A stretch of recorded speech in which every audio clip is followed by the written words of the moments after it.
একটা টুর্নামেন্টের দুই ফাইনালিস্টের জন্য দুই রকম ব্যবস্থা।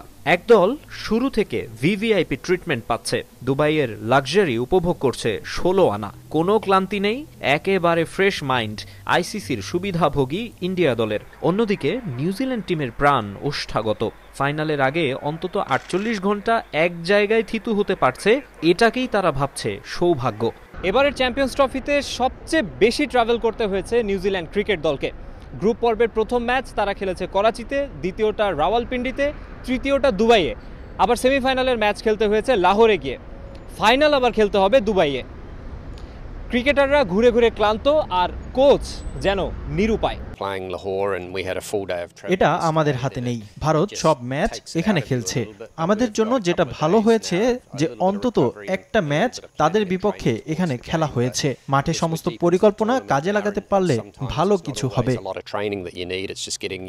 গ্রুপ পর্বের শেষ ম্যাচটা আমিরাতে ভারতের বিপক্ষে খেলেছে নিউজিল্যান্ড, যে ম্যাচে বরণ করতে হয় 44 রানের হার। 5 উইকেট নিয়ে কিউবি ব্যাটিং লাইন আপ ধসিয়ে দেন বরুণ চক্রবর্তী। ফাইনালের আগে তাই এই মিস্ট্রি স্পিনারকে নিয়ে বাড়তি চিন্তা কোচের। আমাদের বিপক্ষে সবশেষ ম্যাচে 5 উইকেট নিয়েছে সে। ফাইনালে অবশ্যই তাকে খেলানো হবে। সে দুর্দান্ত বোলার, আমাদের জন্য বড় হুমকি।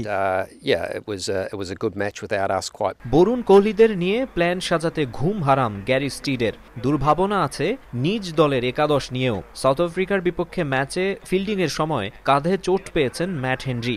দলের শীর্ষ পেসারের ফাইনালে খেলা নিয়ে কিছুটা হলেও রয়েছে অনিশ্চয়তা।